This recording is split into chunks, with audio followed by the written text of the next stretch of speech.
Bonjour à toutes et à tous. Merci beaucoup pour les applaudissements, mais gardez-les parce que beaucoup de choses très sympas arriveront cet après-midi pour continuer à applaudir.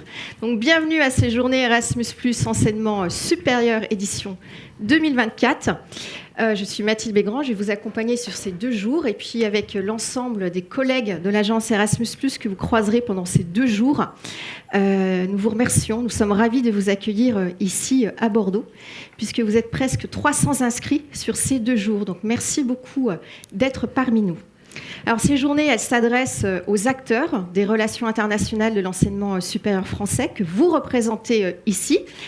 C'est un enseignement supérieur très divers. Nous avons avec nous des universités, des écoles, des lycées filières STS. Nous avons également des CFA du supérieur et bien d'autres encore établissements d'enseignement supérieur dans sa diversité qui nous ont rejoints.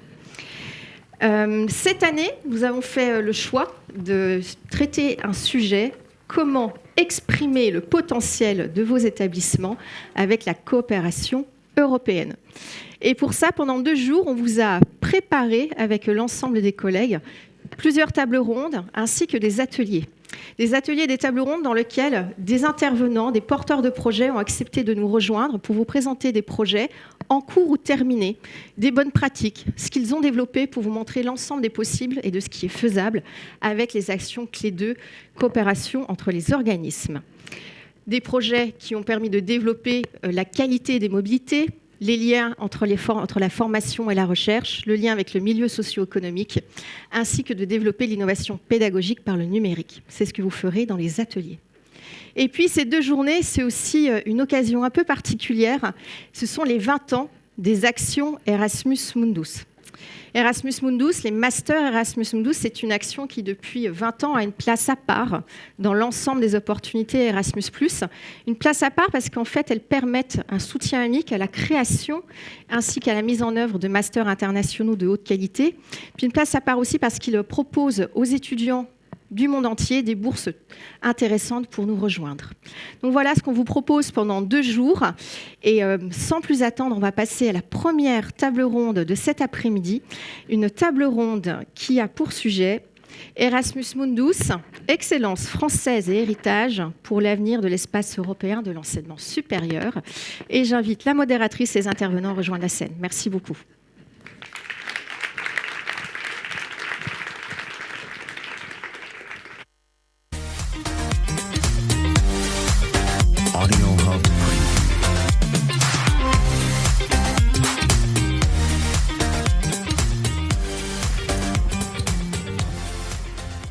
Bonjour à toutes et à tous. Alors, je suis très heureuse de fêter les 20 ans d'Erasmus Mundus ici avec vous.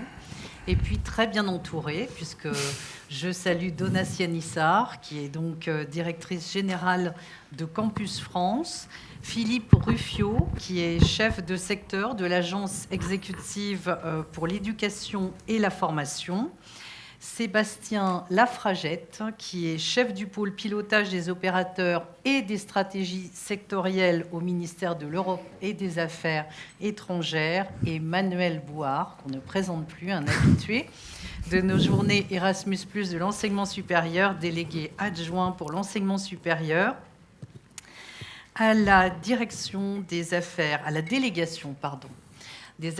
européennes et internationales au ministère de l'enseignement supérieur et de la recherche.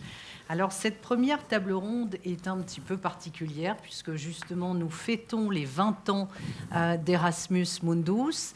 Erasmus Mundus est né exactement le 5 décembre 2003, donc c'est un peu plus de 20 ans. On triche un petit peu, mais en même temps, les actions ont été lancées en 2004. Donc là, on est bien dans le périmètre des 20 ans.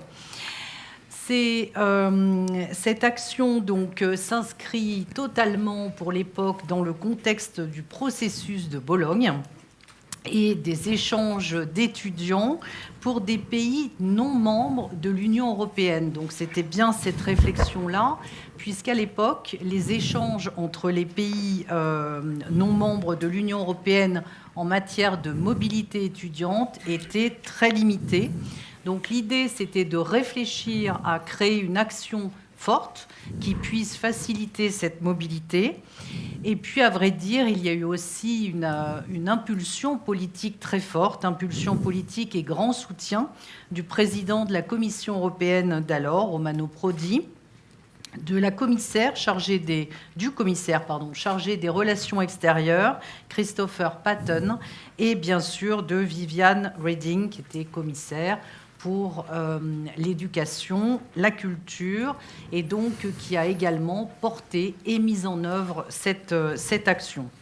20 ans de succès internationaux, 20 ans de succès internationaux pour ces masters uniques qui allient le meilleur des programmes nationaux, 20 ans d'opportunités de mobilité internationale pour les étudiants du monde entier, des formations de très haut niveau dans des domaines extrêmement variés, puisque ça va de l'environnement à l'intelligence artificielle, au design, et donc qui permettent ainsi à des étudiants du monde entier de bouger, de travailler ensemble, de se rencontrer avec des universités, des établissements d'enseignement supérieur, au-delà des universités, très investis sur le domaine.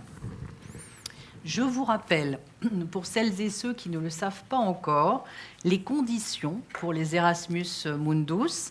Il faut au moins 3 établissements d'enseignement supérieur issus de 3 pays différents, dont 2 parmi les 33 pays membres du programme Erasmus+. Un financement qui peut aller jusqu'à 4,9 millions d'euros sur 6 ans, à la fois en frais de fonctionnement et en bourse, et également 2 périodes d'études qui sont ainsi permises dans 2 pays différents, avec des bourses qui peuvent aller jusqu'à 1 400 euros par mois. Donc on voit que c'est une action forte et qui est extrêmement soutenue par la Commission européenne. Alors aujourd'hui, dans cette première table ronde, on va s'intéresser à 2 grands axes de ces Erasmus Mundus, en tout cas 2 grandes questions. Quels enseignements en tirer de cette formidable expérience à l'heure des alliances d'universités européennes et de la réflexion en cours sur la mise en œuvre d'un véritable diplôme européen? Et la deuxième question que nous allons nous poser, c'est est-ce que la France, qui est largement présente dans les Erasmus Mundus, voit son attractivité révélée par le biais de ces actions fortes. Sur le lien entre les Erasmus Mundus et la construction de l'espace européen de l'enseignement supérieur, je vous rappelle également qu'il y a à peu près 67,3% d'établissements qui sont engagés dans des alliances Erasmus Mundus, ou qui ont au moins une action Erasmus Mundus.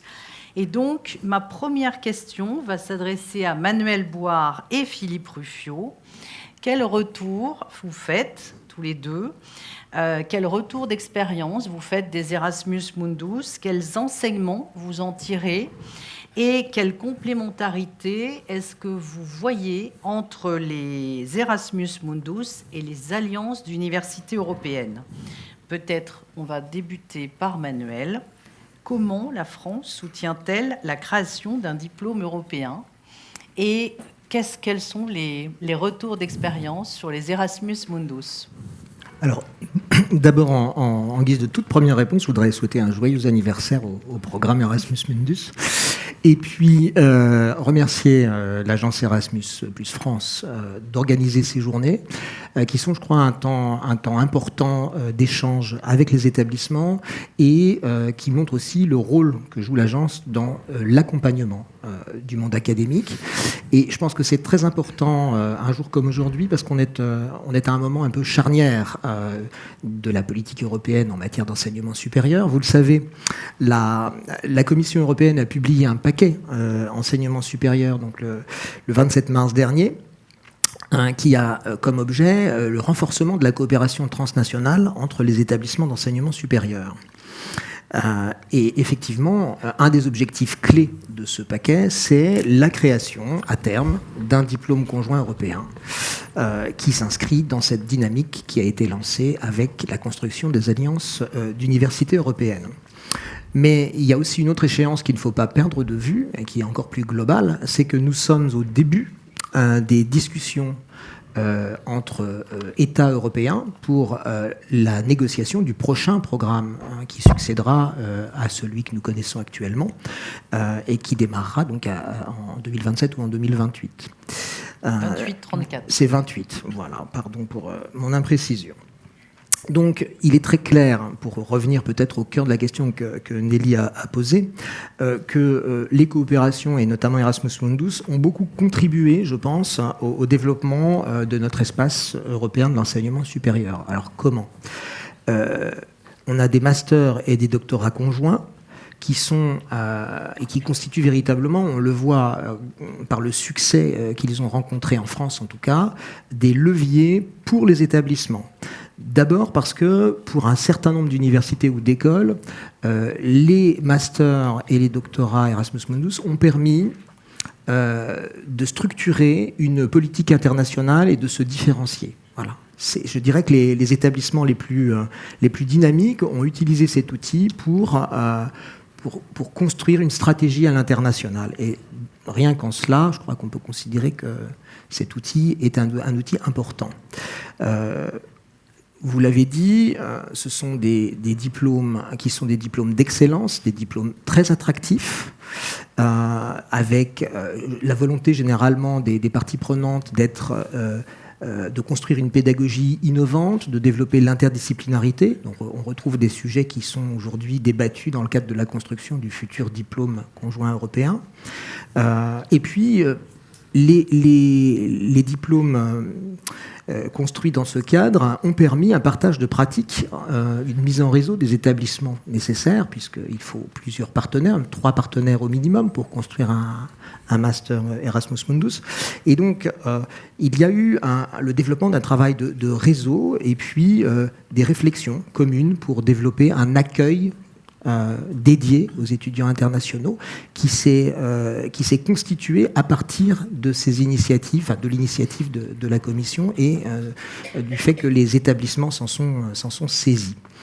Et puis, ma foi, le développement de partenariats spécifiques avec des établissements européens, j'allais dire c'est naturel, mais également non européens, en associant un certain nombre d'acteurs publics, mais aussi des acteurs du monde socio-économique, c'était quelque chose d'important et qui n'était pas forcément suffisamment fait par ailleurs. Voilà un petit peu, me semble-t-il, les apports qui ont pu être ceux du programme. Donc on a bien entendu, à l'heure où on veut construire un diplôme conjoint européen, beaucoup d'enseignements à tirer.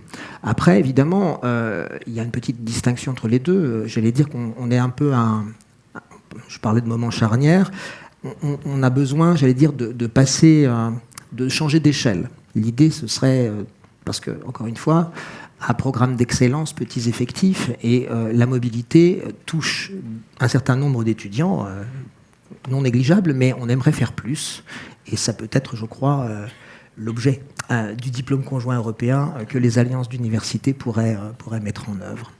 Alors, bien sûr, nous inspirons dans nos réflexions au niveau intergouvernemental, mais les établissements le font au niveau des alliances, de ce qui s'est fait, de ce qui se fait dans le cadre de la construction des diplômes conjoints Erasmus Mundus. Il y a beaucoup à retirer en matière de construction des formations, de co-création de programmes, de mobilité d'étudiants, de réseaux de partenaires industriels notamment. Alors, un petit point peut-être néanmoins qu'il faut rappeler et dont nous devons tenir compte, une des difficultés que rencontrent les diplômes Erasmus Mundus, c'est que la plupart des formations conjointes ne débouchent pas, in fine, sur donc ces formations conjointes, ne débouchent pas sur un diplôme conjoint du fait des contraintes juridiques propres à chacun des États membres. Donc cette problématique, les établissements qui ont construit des diplômes Erasmus Mundus l'ont rencontrée. Elle se pose toujours, elle se pose dans le cadre de la construction du diplôme conjoint européen au début duquel nous sommes, je dirais. Et donc il faut bien réfléchir justement à la manière dont nous pourrions lever les obstacles qui existent aujourd'hui, qui ne permettent pas toujours donc de concrétiser un diplôme conjoint là où nous avons des formations conjointes. Merci beaucoup Manuel. Donc en fait pour vous c'est véritablement un très beau retour d'expérience qui permet de construire, de réfléchir et en tout cas d'aller vers ce diplôme européen. Je me tourne vers Philippe Ruffiot de l'agence exécutive et donc qui porte les alliances européennes, les alliances d'universités européennes, puisque souvent on se retourne vers l'agence Erasmus+ France Éducation Formation pour savoir comment se traduisent les alliances d'universités européennes. Et bien souvent, on répond, elles sont portées, elles ont été imaginées d'ailleurs et suivies par l'agence exécutive. Quel est votre point de vue sur le retour d'expérience et en quoi ce retour d'expérience des Erasmus Mundus, des actions Erasmus Mundus, permet ou a permis de nourrir la réflexion sur les alliances d'universités européennes ? Bien, bonjour tout le monde. Nelly, je voudrais tout d'abord vous remercier de nous avoir invités à se joindre à cette journée aujourd'hui. Et ça s'inscrit effectivement dans le cadre des festivités, je dirais, à l'occasion du 20e anniversaire d'Erasmus Mundus. Et il y a un certain nombre d'initiatives qui ont été prises au niveau national et qui font écho. Je pense que beaucoup d'entre vous qui sont intéressés par le programme ont assisté il y a quelques semaines aux célébrations qu'on a organisées à Bruxelles. Et donc, je suis très, très content d'être là pour pouvoir aussi témoigner de l'impact et du rôle qu'a pu jouer Erasmus Mundus, notamment par rapport à des initiatives beaucoup plus récentes. Alors, je ne vais pas répéter ce que Manuel a dit, puisque ça s'inscrit tout à fait dans l'analyse que l'on fait. Certains d'entre vous connaissent peut-être déjà cette publication que l'on a sortie à l'occasion des 20 ans. Si j'ai bien compris, elle doit vous être remise à un certain moment aujourd'hui. Donc, pour ceux qui s'intéressent, pour creuser, vous pouvez aller voir beaucoup plus en détail les différents éléments que l'on va évoquer ici très, très rapidement. Alors, je crois qu'il y a les différents niveaux d'impact qui ont bien été rappelés, en tout cas pour la partie institutionnelle. Bon, il ne faut pas oublier que Erasmus Mundus cible quand même avant tout les étudiants. Et là aussi, on a suffisamment de témoignages pour pouvoir confirmer que ce programme est relativement unique. Et au niveau institutionnel, il faut aussi rappeler l'impact qu'il a, au moins dans certains pays, qu'il a pu avoir au niveau national, c'est-à-dire comme élément moteur pour faire évoluer les structures, pour faire évoluer les cadres juridiques. Alors vous trouverez également dans l'étude un certain nombre d'exemples sur les interactions entre les alliances européennes et Erasmus Mundus. Et bon, c'est évident que les deux s'inscrivent dans une logique de complémentarité, je dirais.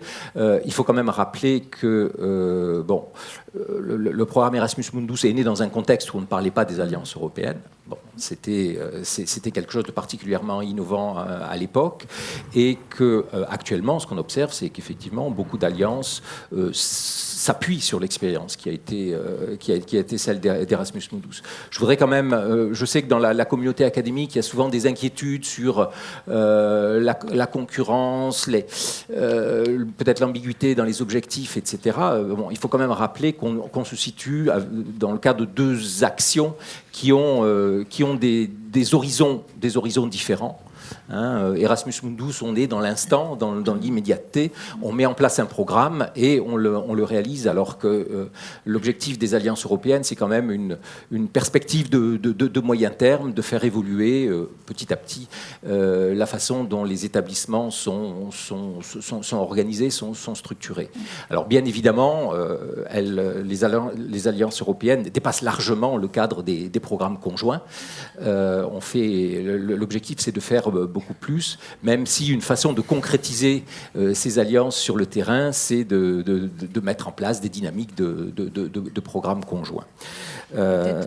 Juste, Philippe, effectivement, oui. C'est ce que je disais un petit peu tout à l'heure, c'est-à-dire que ça a été un levier réel puisqu'aujourd'hui, on sait que 67% des établissements qui sont engagés dans les alliances avaient déjà participé à des actions Erasmus Mundus. Donc, près de 70%, c'est pas neutre. Et donc, ça veut dire que, véritablement, ils en tiraient finalement un retour extrêmement bénéfique pour se dire on va aller plus loin, on va s'engager sur une alliance d'universités européennes.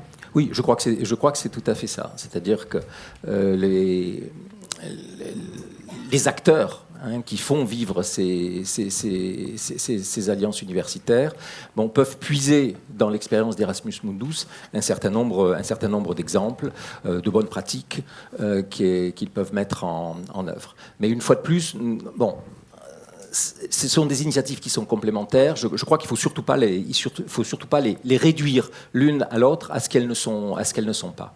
Alors, il y a aussi un débat actuellement autour du diplôme européen. Sur le futur diplôme européen. Et pour nous, les choses sont relativement claires aussi. Le diplôme européen correspond à un besoin, c'est ce que Emmanuel a expliqué tout à l'heure. Ça correspond à un besoin. C'est un outil qui, on l'espère, se mettra en place petit à petit, sera offert aux universités de l'Europe. Cela dit, en soi, c'est un outil qui peut alimenter, qui peut servir les programmes Erasmus Mundus, mais pas obligatoirement. Je vous rappelle que historiquement, Erasmus Mundus a encouragé la mise en place de diplômes conjoints, mais ne l'a jamais rendu obligatoire. Donc, pour nous, l'articulation, c'est le diplôme européen est un outil supplémentaire pour approfondir la coopération, pour faciliter la coopération, mais jusqu'à preuve du contraire, il n'y a pas d'obligation. Donc on peut encore continuer à mettre en place des diplômes, des programmes Erasmus Mundus, sans nécessairement s'inscrire dans la logique des diplômes européens. En tout cas, au jour d'aujourd'hui. Il se trouve que moi j'ai participé aux toutes premières réunions sur les critères, pour la définition des critères techniques pour le label européen. Et les collègues, moi-même qui étions autour de la table, notre position était très claire en disant on a 20 ans d'expérience, il faut aller au-delà, donc faut essayer de s'aligner sur ce qu'on a déjà l'habitude de faire, mais sans doute pour aller plus loin. Et effectivement, si vous regardez, puisque ce sont des documents publics, les critères pour le label européen, pour le diplôme européen, tels qu'ils sont envisagés actuellement, on retrouve un chevauchement étroit avec ce que l'on a l'habitude de faire déjà dans Erasmus Mundus, avec sur certains points un petit peu plus loin, sur d'autres points un petit peu moins loin. Ça, ce sont les compromis politiques qui ont été pris à un certain moment. Mais je crois que le message, c'est complémentarité entre ces actions qui s'inscrivent l'une et l'autre sur des échelles de temps qui sont différentes, qui s'inscrivent aussi dans des dynamiques différentes. Erasmus Mundus, par nature, c'est la base qui prend des initiatives, alors que les alliances universitaires, dans notre jargon bruxellois, c'est plutôt du top-down, c'est plutôt donc les autorités des universités qui cadrent une politique, etc., et qui vont essayer de la mettre en œuvre. Donc, des outils complémentaires, pas concurrents, des outils différents. Merci beaucoup. Donc, en tout cas, un retour d'expérience très précieux et très positif dans le cadre de la création des alliances d'universités européennes.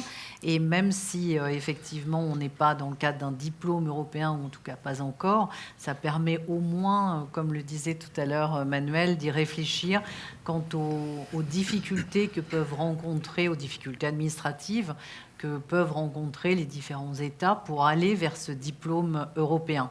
Merci beaucoup.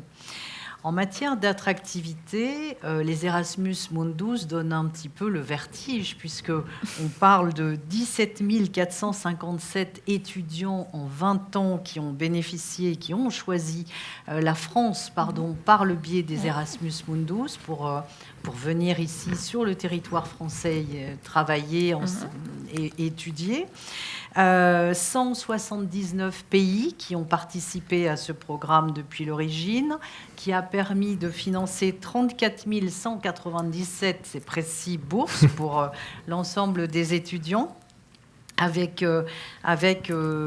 206 masters conjoints, dont 112 qui sont, pour lesquels la France est présente. Ce qui veut dire que la France est le premier pays investi dans les Erasmus Mundus, le premier pays participant dans les Erasmus Mundus, et c'est également le premier pays d'accueil pour tous ces étudiants internationaux qui nous rejoignent pour étudier sur le sol français. Alors, Donna Sianissar, qu'est-ce que vous en pensez? Quel bilan tirez-vous? Et est-ce que, pour vous, c'est véritablement un dispositif clé au service d'une attractivité qualitative en France? Bonjour Nelly et bonjour à tous. C'est une joie pour moi aussi d'être ici. Alors évidemment, ça ne vous surprendra pas, venant d'une agence nationale de promotion, j'en pense beaucoup de bien, évidemment, bien entendu. Et je pense qu'effectivement, la France a la chance, ou en tout cas, vous avez le dynamisme d'en faire le premier pays participant. Et je crois que c'est en effet un atout important pour notre attractivité. Je crois aussi qu'un des intérêts véritablement dans ce type de coopération, c'est d'arriver à faire connaître notre pays dans des pays où il n'était pas forcément attendu, où il n'a pas forcément des coopérations totalement établies. Et dans un consortium Erasmus Mundus, c'est vraiment une coopération gagnant-gagnant, puisque, en fin de compte, chaque partenaire amène sa notoriété propre et aussi son réseau de relations de coopération établies, historiques. Et chacun, finalement, bénéficie de celui de l'autre. Et dans le cas de la France en particulier, je pense que ces masters ont permis ou permettent de lever aussi un certain nombre d'a priori, parfois, que les étudiants étrangers peuvent porter ou projeter sur notre pays. Nous avions fait en janvier une étude avec notre partenaire de Ipsos dans 6 pays auprès d'étudiants qui n'ont pas spécialement dans leur projet d'aller en France. Et donc, on les a interrogés sur l'image, finalement, de notre pays comme destination d'études. Et à côté, donc, d'un certain nombre de forces reconnues du système français, il y a aussi un certain nombre de craintes qui s'expriment, et j'en retiens 3. La première, c'est une crainte ou un doute que le diplôme obtenu puisse être reconnu finalement sur le marché du travail dans le pays d'origine. La deuxième, c'est la disponibilité ou le manque de disponibilité de formation en anglais, et donc par ricochet l'obstacle qu'on se met à devoir apprendre le français. Et le troisième, enfin, c'est le coût de la vie en France, qui est imaginé élevé, alors, qui est élevé par rapport à d'autres pays. Et ces différentes appréhensions ne proviennent pas d'ailleurs nécessairement d'étudiants des mêmes pays. Mais en tout cas, si on regarde les masters Erasmus Mundus, eh bien finalement, ces masters permettent exactement de lever, je dirais, ces trois a priori peut-être négatifs. Donc, en fournissant un diplôme effectivement d'excellence avec une marque européenne très établie et reconnue. Ça rassure sur la façon dont on pourra monnayer ce diplôme. Ces masters sont principalement en anglais, vous le savez, et disponibles en anglais, donc ça aussi, ça rassure. Et puis, les bourses Erasmus Mundus sont particulièrement généreuses, il faut le dire aussi. 1 400 € par mois pour un étudiant international, c'est très supérieur à beaucoup d'autres bourses qui sont disponibles. Et donc, ça nous permet aussi de capter un certain nombre d'étudiants d'excellence qui peut-être n'auraient pas été dans notre pays si on n'avait pas cette bourse qui, bien entendu, étant très alléchante, attire beaucoup de monde, et qui dit beaucoup de candidats dit aussi beaucoup de sélectivité, naturellement. Alors, tout à l'heure, on parlait justement de l'origine de tous ces étudiants qui viennent ou qui sont dans les Erasmus Mundus. Et donc, on retrouve beaucoup d'Américains, beaucoup de jeunes d'origine asiatique ou d'Asie, et également beaucoup d'Indiens. Oui, et je pense que justement, ce qui est très intéressant, c'est aussi que finalement, il y a une forte convergence entre cette sociologie, on va dire, d'Erasmus Mundus et des boursiers Erasmus Mundus et les priorités de la France en matière d'attractivité. Donc on voit que les principaux contingents de boursiers Erasmus Mundus proviennent d'Europe.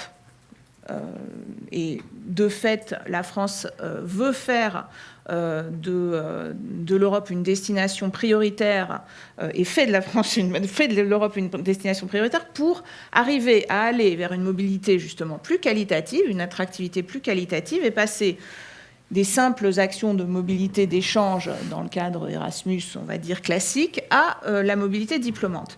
Et puis la deuxième zone d'origine, c'est effectivement l'Asie, un marché où la France veut se faire davantage connaître, notamment aussi, je pense à des grands pays comme l'Inde, qui est un fort pourvoyeur aussi de boursiers Erasmus Mundus, dans un pays, par exemple, comme l'Inde, où la France n'est pas forcément dans le logiciel d'origine. Et donc, je pense que c'est vraiment à la fois un outil pour une attractivité plus qualitative, évidemment, au niveau des étudiants, puisqu'on a de la mobilité encadrée et de la mobilité d'excellence. Et puis, et ça a été dit par Manuel et par Philippe, c'est aussi un outil absolument fondamental, et ça aussi c'est important pour Campus France, pour améliorer la qualité de l'internationalisation des établissements. Et en effet, en montant des Erasmus Mundus, on passe très souvent d'une coopération qui était peut-être plus de personne à personne entre enseignants-chercheurs à une coopération plus institutionnalisée et recentrée aussi sur un certain nombre de thématiques prioritaires et d'établissements partenaires de priorité. Merci beaucoup. Alors Sébastien, comment est-ce que les établissements peuvent s'appuyer sur le réseau du ministère de l'Europe et des Affaires étrangères ? Et je pense notamment, évidemment, à tout ce réseau qui est d'ambassades, d'instituts culturels présents partout dans le monde. Oui, bonjour à tous. Alors, merci beaucoup de m'avoir invité. Alors, le réseau, ça veut dire plusieurs choses. Il y a plusieurs niveaux. C'est d'abord les espaces Campus France, qui sont des services d'ambassade, comme vous le savez, qui reçoivent les étudiants. C'est le premier contact. C'est eux qui relaient aussi toute la politique de promotion qui est développée par l'agence Campus France. Et puis, ce sont nos AXU, donc nos attachés de coopération scientifique et universitaire, qui accompagnent ce programme, qui en font la promotion et qui développent certains moyens mis dans les ambassades pour développer ce programme et le mettre en œuvre. Donc les actions ont des fonds. Donc, parfois, ils financent des missions exploratoires pour permettre de développer des partenariats. Ils sont évidemment à votre service pour développer les partenariats dans tous les pays de résidence. Et puis, ils sont là également pour faire tout l'aspect promotion, mise en œuvre et tout le volet redevabilité sur tous ces programmes. Voilà. Est-ce qu'il y a des questions relatives au visa ? Est-ce que, par exemple, le réseau diplomatique peut faciliter les procédures de visa pour les jeunes étudiants qui participent ou qui s'inscrivent dans les actions Erasmus Mundus ? Alors, dans une ambassade, il y a deux choses. Il y a la procédure études en France, qui est le canal par lequel, c'est à la fois une procédure et une plateforme, donc par lequel les étudiants font acte de candidature dans certains établissements rattachés, et pour tous les étudiants qui viennent de pays à procédure de visa, pour déposer leur demande de visa. Donc il y a un continuum dans les ambassades entre ces services culturels et nos consulats qui gèrent les visas.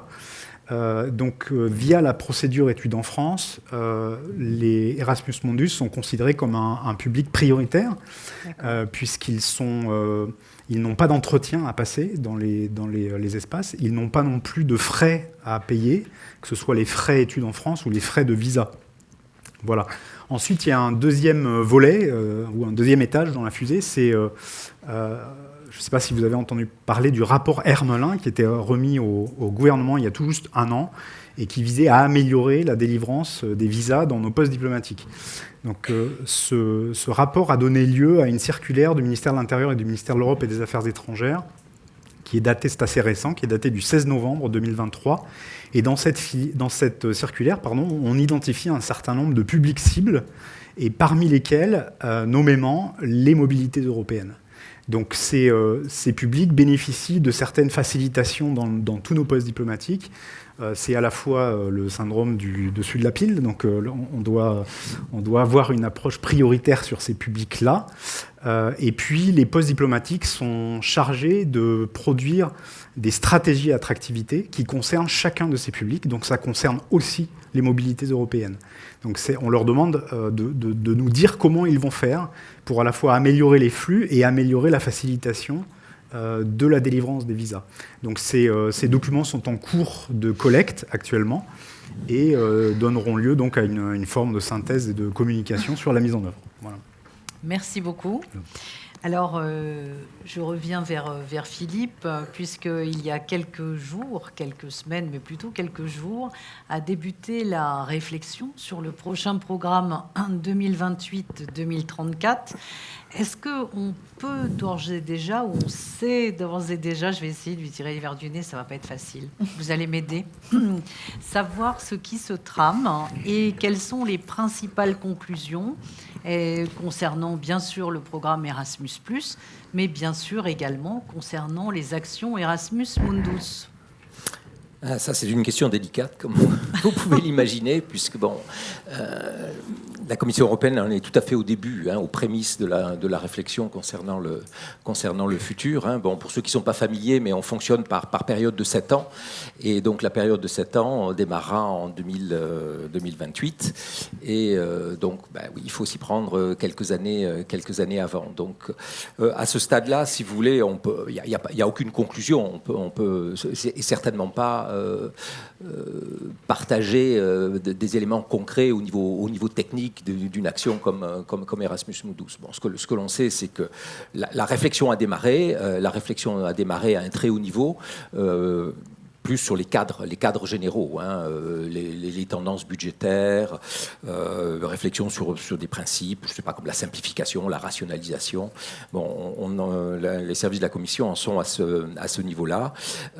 On attend aussi, et c'est important pour Erasmus+, en général, les résultats d'une évaluation intermédiaire du programme, donc qui devrait sortir très prochainement. Donc ça, ce sont des bases qui vont servir à travailler à un niveau plus technique. Alors, plus précisément pour Erasmus Mundus, puisqu'on est là pour en parler, je dirais que nous, on a déjà commencé. Il y a quelques semaines, le 20e anniversaire a été l'occasion de conduire des ateliers pour réfléchir à ce que pourrait être l'avenir du programme. La publication auquel je faisais référence tout à l'heure est une étape dans ce processus également, puisqu'elle ouvre des perspectives et elle fait l'état détaillé de la situation. Alors, je ne peux pas m'engager beaucoup plus, mais il y a des thématiques, et en particulier, il y a 4 semaines maintenant, on a réfléchi un petit peu autour de plusieurs questions. Une des questions importantes est liée à la nature même du programme, puisque historiquement, vous le savez, c'est un programme qui avait un peu deux jambes. C'était l'international, l'attractivité, favoriser l'attractivité de l'enseignement supérieur européen vis-à-vis des étudiants étrangers, et aussi ce travail de fond qui était fait au niveau européen pour approfondir les mécanismes de coopération entre les universités. Donc ça a toujours été un peu les deux piliers du programme, et on peut s'interroger effectivement pour savoir est-ce qu'il faut maintenir cet équilibre, est-ce qu'il ne faudrait pas au contraire soit le recentrer sur l'Europe, soit au contraire l'ouvrir encore davantage vers l'international. Et c'est là que les réflexions autour des universités européennes prennent un sens. Et si on imagine et si on souhaite que ces deux actions continuent à vivre, il faudra sans doute les positionner en complémentarité plutôt qu'en chevauchement. Il y a une deuxième thématique aussi qui intéresse certains et sur lequel on a commencé à discuter. Historiquement, ce programme cible le niveau master. Il y a eu une petite période, pour ceux qui sont un petit peu anciens, où il y a eu des actions au niveau doctorat, avant qu'elles soient basculées sur le programme Marie Curie. On peut s'interroger, toujours pareil, c'est un programme qui a été à la pointe à un moment donné. Faudrait-il l'ouvrir à d'autres niveaux d'études, et certains mentionnent explicitement, par exemple, le niveau bachelor, ou de revenir aussi à une problématique au niveau des doctorats. Donc ça, c'est peut-être un deuxième sujet de réflexion. La question des diplômes.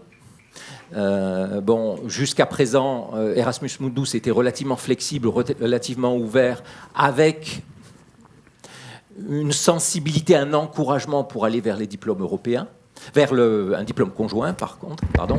Bon, on va voir ce qui va se passer au niveau européen, mais on pourrait imaginer aussi qu'on s'inscrive beaucoup plus comme un outil pour favoriser le développement des diplômes européens. Donc tout ce qui est certification, diplôme, pourrait être aussi un objet de réflexion pour le futur. Bon, la mobilité, c'est quand même l'un des piliers indigènes du programme, la mobilité obligatoire. Est-ce que, actuellement, pour un master de 24 mois, un master de 2 ans, en gros, il faut que la moitié des études se passent dans un pays différent de son pays d'origine. Bon, est-ce que c'est suffisant? Est-ce que c'est trop? Il y a des débats possibles là-dessus. Est-ce qu'on pourrait remplacer de la mobilité physique par de la mobilité virtuelle? Bon, ce genre de discussion peut avoir un sens.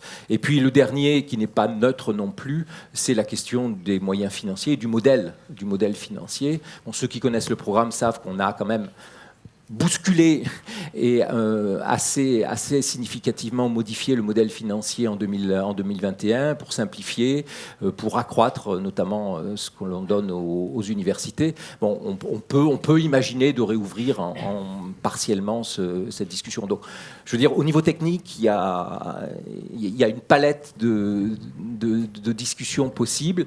Ce qu'il faut, je crois, avant attendre, c'est un peu de voir quelle sera l'architecture du programme dans son ensemble, quels sont les moyens qui seront mis à disposition du programme. Quand je parle d'Erasmus+, pour voir ensuite comment une action comme celle-là peut se positionner.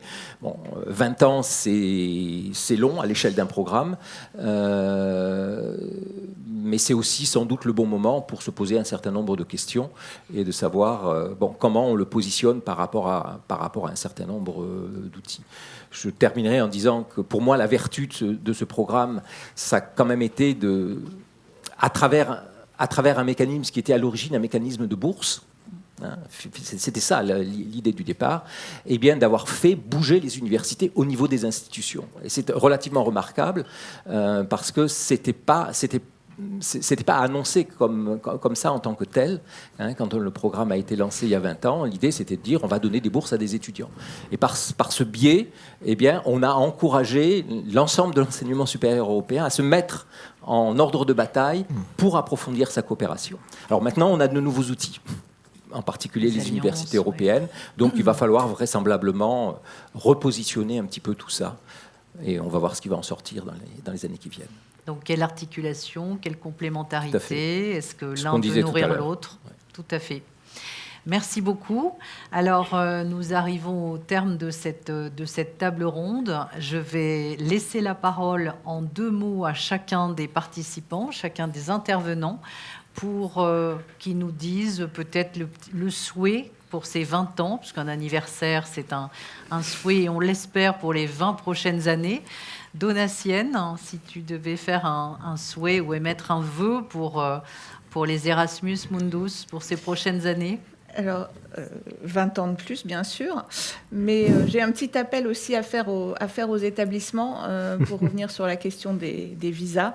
On sait qu'il peut y avoir encore des sujets de difficultés, et notamment entre les visas pour mobilité, enfin un choix à faire entre visa pour mobilité et visa de long séjour. Tout ça pour dire que nous avons lancé ce qui va être un groupe de travail avec le ministère de l'Intérieur sur ce sujet. La première session a eu lieu avec le concours d'Erasmus France aussi au colloque de l'accueil de Campus France. Et donc, le ministère de l'Intérieur a besoin aussi qu'on lui remonte la maquette, justement, le profil des différents programmes de mobilité européenne auxquels participent ce qu'on appelle des ressortissants de pays tiers. Donc, s'il vous plaît, remontez-nous aussi ces maquettes pédagogiques et comment s'organisent les mobilités. C'est très important pour continuer justement à travailler sereinement sur les Erasmus Mundus et aussi préparer l'avenir et donc les universités européennes. Merci beaucoup. Donc, remontez vos maquettes. Et puis, en tout cas, nous allons vous laisser la parole d'ici quelques minutes. Je termine mon petit tour de vœux. Manuel, peut-être ? Bah écoutez, alors j'allais vous dire rendez-vous dans 20 ans, je ne sais pas si je serai encore là, mais pour fêter aussi l'anniversaire des Alliances européennes d'université et du diplôme conjoint. Simplement, et je pense que c'est la séquence qui suit qui va nous intéresser. Le processus de construction de ces outils, c'est un processus lent, c'est un processus de négociation avec de nombreux acteurs.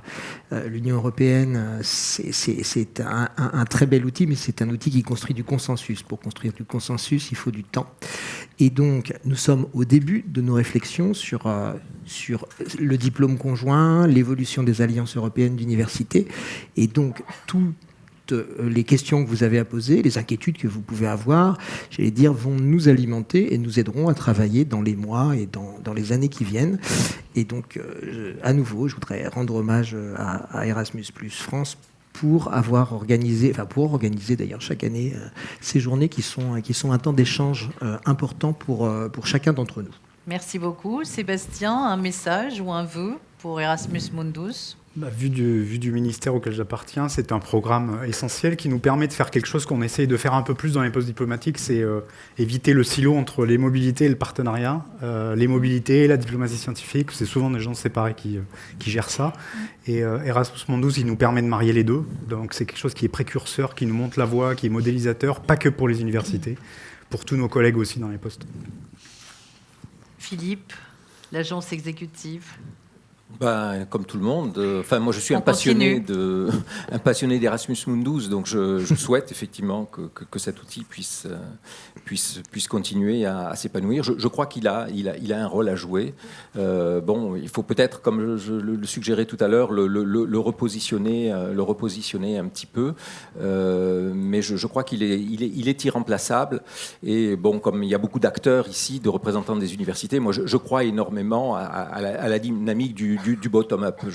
Je pense qu'on ne fait pas de coopération, internationale sans l'implication des institutions, bien évidemment, mais aussi des individus qui sont porteurs. Et c'est ça la vertu pour moi d'Erasmus Mundus, c'est de s'appuyer au quotidien sur les individus, sur les enseignants, sur les services des universités, pour faire en sorte que ça marche. Donc avoir un outil de ce type-là, je pense que c'est très précieux, parce que ça prépare le terrain. Ça prépare le terrain ensuite pour des décisions qui seraient qui viendraient peut-être plus du haut, mais une fois que le terrain est préparé, que le champ a été labouré, les graines germent beaucoup plus facilement. Et donc, voilà. Moi, je suis un ardent soutien et j'étais très heureux de voir que les représentants ici soutiennent aussi l'action pour le futur. Donc, je suis confiant.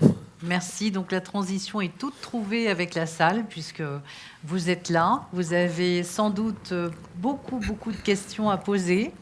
Et nous avons des micros à votre disposition. Alors, est-ce que quelqu'un veut se lancer ? Ah, nous avons une question. Une première question, merci beaucoup. Alors, oui, il y en a une deuxième ici, alors.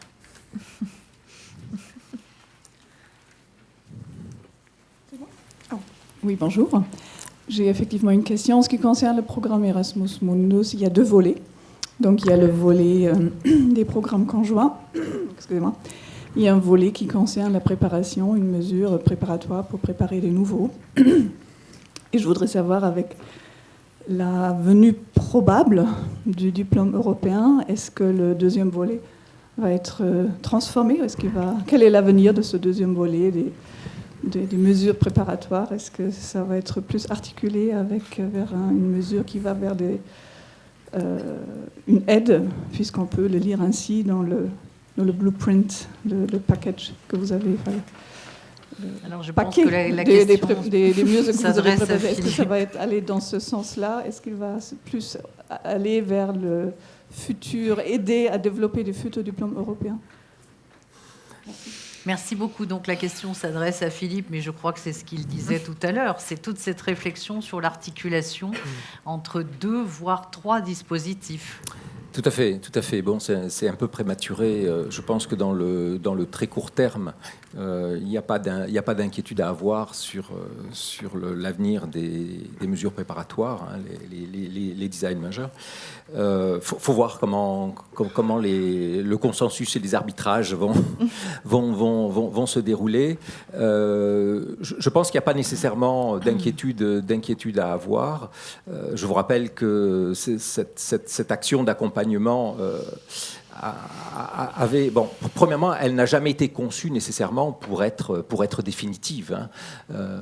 Quand on en discute avec les collègues, c'est ce qu'on se dit. Elle a correspondu à un besoin. C'est pour ça qu'elle a été mise en place en 2021. On est convaincu qu'elle sert à quelque chose quand on regarde le nombre de candidatures que l'on reçoit, le fait qu'un nombre non négligeable de ces projets basculent ensuite et réussissent à obtenir à passer la sélection pour un master Erasmus Mundus. Donc elles servent. Alors peut-être qu'il va falloir effectivement revisiter le concept, le réorienter si à un moment donné on considère qu'il y a d'autres priorités politiques. Mais ça renvoie à la question que j'évoquais tout à l'heure, hein, la première question qui est Mundus en soi, c'est quoi? Est-ce que c'est d'abord on travaille pour le niveau européen ou on peut travailler pour le niveau européen en exploitant le potentiel qu'il représente à l'international. Et on sait bien que la problématique du diplôme européen, c'est avant tout une problématique européenne. Bon, or, je pense que si vous posez la question, c'est que vous êtes aussi convaincu que la coopération va au-delà de l'Europe. Et donc, pourquoi est-ce qu'on se priverait d'un instrument qui permettrait aussi de soutenir et de renforcer cette coopération hors européenne? Et c'est toute la question de la complémentarité et de l'articulation entre les deux. Je crois qu'au jour d'aujourd'hui, on ne peut pas aller beaucoup plus loin. Merci beaucoup. Une deuxième question. Oui, bonjour, Stéphanie Devez. Alors moi, j'avais 2 questions qui me taraudent énormément sur l'équivalence des diplômes. Est-ce qu'on ne pourrait pas imaginer que pour un programme Erasmus Mundus, on ait un petit peu un équivalent de ce qu'on appelle le HCERS en France, c'est-à-dire qu'on ait un pool d'experts qui regardent l'équivalence possible entre les diplômes, au moins au niveau d'un programme Erasmus Mundus Test, par exemple. Parce qu'il me semble qu'un des gros problèmes qu'on a par rapport au LMD, c'est que les ECTS, à ce stade, n'ont pas de niveau. Donc, mon ex-expérience ministère me fait dire ça, parce que c'est ça le gros problème, en fait.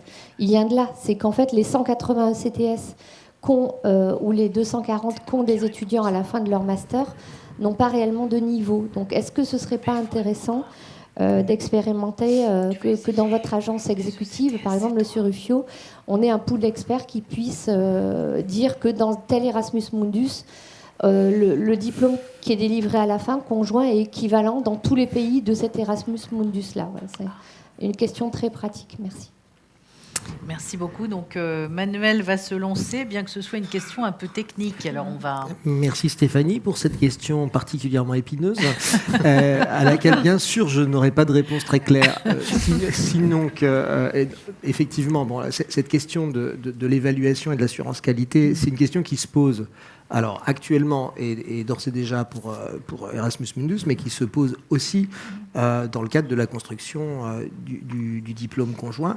Et donc on a une réflexion globale à mener sur la question des outils d'évaluation et donc effectivement de la reconnaissance des diplômes ensuite. Mais là aujourd'hui, je suis bien en peine d'apporter une réponse concrète. Je ne vois pas comment je pourrais le faire. En tout cas, on prend bien note de la préoccupation qui est légitime. Vous aurez les ateliers après pour travailler sur les ECTS. Parfait. Est-ce qu'il y a d'autres questions? Une question ici, deuxième rang.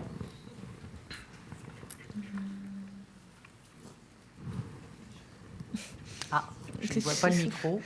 Il est là-haut. Mais... Alors, il y a une autre question. Alors, allez-y, on vous écoute sans micro, c'est pas grave.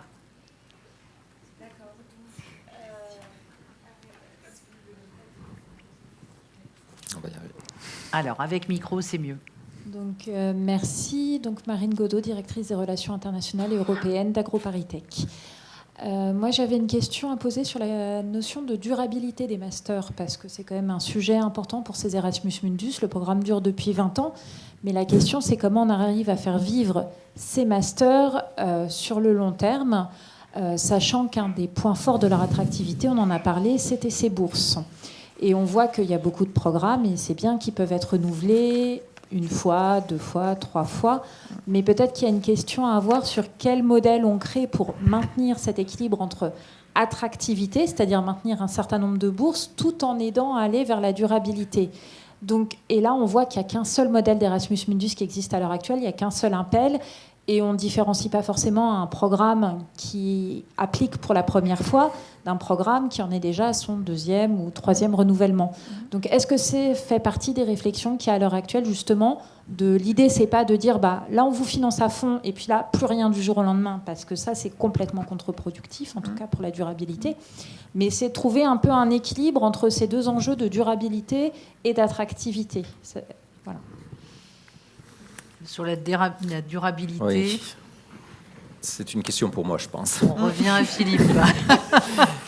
Je pense que ça s'inscrit tout à fait dans le dernier thème que j'évoquais sur le modèle financier. Bon, c'est une question auquel on est confronté en permanence, on est confronté chaque année quand on évalue les candidatures. Et bon, on a des clients habituels, on a de très très vieux clients qui sont avec nous que l'on porte depuis des années et des années.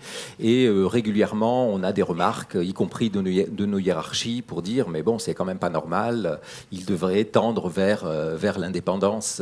Bon. Et alors, oui, ça fait partie des leitmotifs de notre discours. Ça fait partie aussi des critères d'évaluation. Comment vous pouvez garantir la pérennité de votre projet. Bon, jusqu'à présent, on n'a pas trouvé de solution. On n'a pas trouvé de solution idéale. On a essayé dans le nouveau modèle financier qu'on a mis en place à partir de 2021 de s'inscrire peut-être plus que jamais auparavant dans cette logique-là, hein, puisque si vous avez en tête, au niveau de chacun des projets, hein, on donne un certain nombre de bourses, mais on vous oblige, ou en tout cas on vous encourage fortement à développer une capacité aussi à attirer des étudiants non boursiers. Et pour ce faire, on vous soutient financièrement. Et là, la logique, elle était très claire. C'est-à-dire, il faut qu'on arrête avec cette logique d'opportunisme systématique qu'ont certains masters, qui est effectivement, je monte mon programme pour pouvoir avoir des bourses. Et donc là, on a cherché à mettre en place un petit peu une mesure d'incitation en disant, les bons projets, normalement, petit à petit, ils devraient être capables d'attirer un pourcentage croissant d'étudiants non boursiers. Et c'est ça la logique qu'il y a derrière le système. Alors, bon, qu'est-ce qui fait la pérennité d'un programme ? C'est plusieurs choses. C'est d'abord sa qualité. Sa qualité, c'est sa visibilité. Hein, et donc ça dépend énormément des équipes enseignantes, des départements, etc. Mais c'est aussi les institutions. C'est-à-dire qu'un programme ne peut être pérenne que s'il s'inscrit et s'il est enraciné dans l'institution. Et alors c'est le cas parfois, mais c'est pas toujours le cas. Et donc nous, notre message de façon constante, c'est de façon récurrente, c'est de dire aux responsables des universités, etc. Il faut s'engager. Il faut que l'institution s'engage à prendre et prenne ses responsabilités. Alors nous, ce que l'on peut faire, et je vois où vous voulez en venir, c'est dire est-ce qu'on ne pourrait pas imaginer des mécanismes financiers à différents niveaux. Alors ceux qui sont un petit peu anciens se souviennent peut-être qu'en 2014, il y a eu une tentative qui a échoué pour des raisons juridiques. Qui a échoué pour des raisons juridiques. Et ça, c'est un problème de fond. On est dans des mécanismes financiers d'appel d'offres, qui correspond à une catégorie particulière de financement au niveau européen, et sur lequel sur la base d'un certain nombre de principes, qui est le principe de l'ouverture et du traitement à égalité de tous. Et pour m'y être intéressé il y a quelques années, la réponse des juristes était très claire. On ne peut pas différencier et faire des appels différents en fonction de l'ancienneté ou de choses comme ça. Ce qu'il faut, c'est à l'intérieur du mécanisme peut-être améliorer. Alors, si vous avez suivi l'actualité, on a beaucoup parlé pendant un certain nombre d'années de la question du label, où on a mis en place quelque chose qui vaut ce qui vaut, qui est loin d'être parfait. À titre personnel, je suis d'accord avec, et je pense que c'est quelque chose qu'il faut qu'on retravaille, mais je ne sais pas si on aboutira. Il y a eu des tentatives, mais qui ont quelque part un petit peu avorté à chaque fois. Et qui fait qu'on a effectivement, pour des principes de base, cet appel à proposition annuelle qui est ouvert, où on traite à égalité tout le monde. Et la difficulté pour nous, c'est effectivement de trouver cet équilibre entre le renouvellement des anciens et puis accueillir de nouveau, encore plus maintenant que dans le passé, avec les mesures préparatoires, puisqu'on a pratiquement 60 projets chaque année qui sont candidats potentiels quand ils ont réussi. Donc c'est une bonne question, et comme pour les autres, on n'a pas encore, au jour d'aujourd'hui, de réponse satisfaisante. Merci beaucoup. Je crois qu'il y avait une question par là. Voilà. Oui, donc bonjour, Kimberley Burke de l'Institut Polytechnique Muni-La-Salle. Donc une partie de ma question a déjà été cochée puisque c'était sur la durabilité. Mais j'aimerais savoir si, puisque ça fait 20 ans du coup que l'Erasmus Mundus existe, avez-vous prévu de faire un observatoire du renouvellement de ces projets qui ont été renouvelés plusieurs fois, un guide au renouvellement ou bien un observatoire des bonnes pratiques qui ont été faites par ces 10 projets renouvelés? Bon, je suis désolé, c'est encore pour moi, je pense. Je pense que oui. Oui, alors, là, c'est une question beaucoup plus large, qui est l'accompagnement, le suivi de ce qui se passe dans Erasmus Mundus. Et là, vous le savez sans doute, on a depuis 1 an maintenant un contrat. On a investi 3,5 millions d'euros dans un contrat avec un consortium extérieur pour nous aider à accompagner les projets, à analyser ce qui se passe, etc. Et donc, on a un programme de travail sur enfin, il reste 2 ans maintenant, avec un certain nombre d'actions, donc sous forme de conférences, sous forme d'études, celle qu'on a publiée en fait partie. Et ce que vous évoquez, à mon avis, s'inscrit dans cette logique-là. Et on va essayer plus encore que dans le passé d'organiser des événements pour donner l'occasion aux projets de se réunir, de discuter, d'échanger leurs pratiques pour essayer d'avancer. Donc actuellement on a un outil qu'on n'a jamais eu auparavant et qui devrait nous permettre de faire beaucoup plus que par le passé. Est-ce que ce sera accessible à toutes et à tous? Alors, ceux qui sont intéressés, il y a d'ailleurs une plateforme qu'on essaie de... on vous encourage, alors j'ai pas ici les coordonnées précises, mais bon, si vous cherchez sur Internet, vous les trouverez facilement. Et donc on a un consortium dans lequel il y a ACA, il y a le DAD allemand, il y a encore deux autres partenaires, et on travaille avec eux pour organiser chaque année un certain nombre d'activités. Mais c'est complètement ouvert. Alors selon les actions, ce sont des événements plus importants, des événements plus limités, et on essaye de couvrir. Et il y a notamment cette fameuse plateforme qui est un lieu de débat aussi, de discussion, et je vous incite fortement à participer, à la rejoindre. Et s'il y a des thématiques qui vous intéressent, que vous souhaitez travailler, il faut en profiter. On vous communiquera les coordonnées de cette plateforme si vous en êtes... J'en fais partie. Et donc, du coup, il n'y aura pas de guide écrit réellement sur le renouvellement et comment se sont passés ces renouvellements et les améliorations en fait, d'un renouvellement à l'autre. Précisément, par rapport à cette question, c'est pas à l'ordre du jour au jour d'aujourd'hui, mais bon, c'est une idée. C'est une idée. On est toujours preneurs, nous, de propositions. Donc, puisque vous participez à la plateforme, vous pouvez alimenter avec des idées. Et puis, on a encore, dans les 2 ans qui viennent, des créneaux où on va discuter, on va réfléchir avec les services de la Commission sur des thématiques possibles.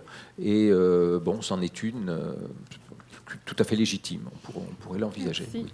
Donc on garde en tête ce bottom-up et donc nous vous invitons à rejoindre la plateforme et à être créatifs et à soumettre un certain nombre de propositions. Est-ce qu'il y a d'autres questions?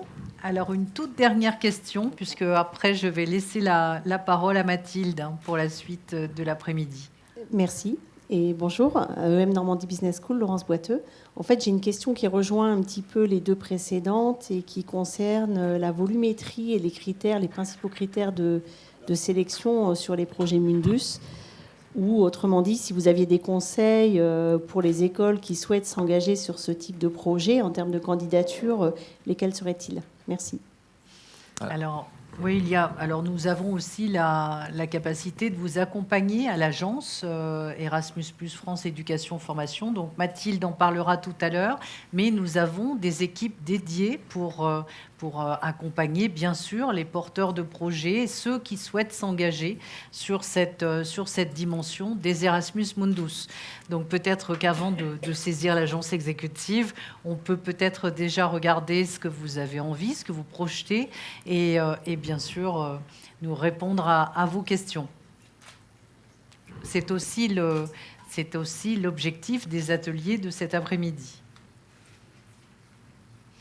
Eh bien, s'il n'y a pas d'autres questions, je vous remercie toutes et tous et je remercie bien sûr nos intervenants. Merci à vous et bonne fin d'après-midi avec des ateliers et à ce soir pour le cocktail et fêter de manière plus festive ces 20 ans, puisque 20 ans, c'est un bel âge. À bientôt.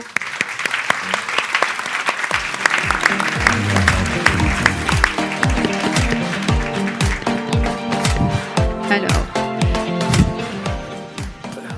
merci à nos intervenants et à la modératrice pour ce temps d'échange et pour vos questions. Alors, je vais répondre aussi. Effectivement, on vous invite à suivre nos webinaires du cycle Prêt pour Erasmus+. Chaque année, on fait des temps d'échange avec vous en ligne. On a chaque année en guest star Philippe Ruffio, donc si vous voulez le revoir, venez aussi à nos webinaires. Et ils ont lieu généralement à l'automne, au moment où les appels à candidature sont ouverts. Et puis, mon équipe, que je salue, il y en a quelques-uns encore dans la salle, les autres sont déjà partis aux ateliers, vous accompagnent aussi toute l'année si vous avez des questions sur Erasmus Mundus ou toute autre action que nous développons. Pour continuer sur les informations, le fameux guide que Philippe vous a super bien vendu, le voilà, va être également à votre disposition dans le hall quand vous allez sortir ou dans l'après-midi. Et puis le QR code pour, en tout cas, l'accès à la plateforme pour les porteurs de projets, il me semble que nous l'avons mis en ligne également sur le site qui vous accompagne, qui s'appelle Mon projet Erasmus+. Voilà, pour les petites informations pour terminer la table ronde.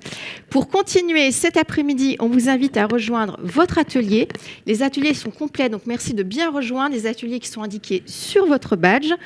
Tous les ateliers sont à cet étage dans le hall d'accueil. Vous les trouverez, vous avez les salles qui sont clairement écrites sur les écrans. Et puis, après les ateliers, on fera une pause avec des corners. Sur les corners, vous pourrez découvrir différentes plateformes, la plateforme Europass, AEFA, EPAL. Également, nos collègues qui publient diverses publications à l'agence Erasmus sont là pour vous les présenter. Et puis, ici même, à 16h45, vous aurez une présentation flash de ce qui s'appelle le supplément en diplôme, qui est un des outils d'Europass. Et le supplément en diplôme fait partie des critères pour ce fameux diplôme européen dont nous venons de parler sur la table ronde. Donc, je vous invite à venir aussi à cette présentation flash. En tout cas, merci beaucoup et on se retrouve tout à l'heure pour la dernière table ronde. Merci. Musique.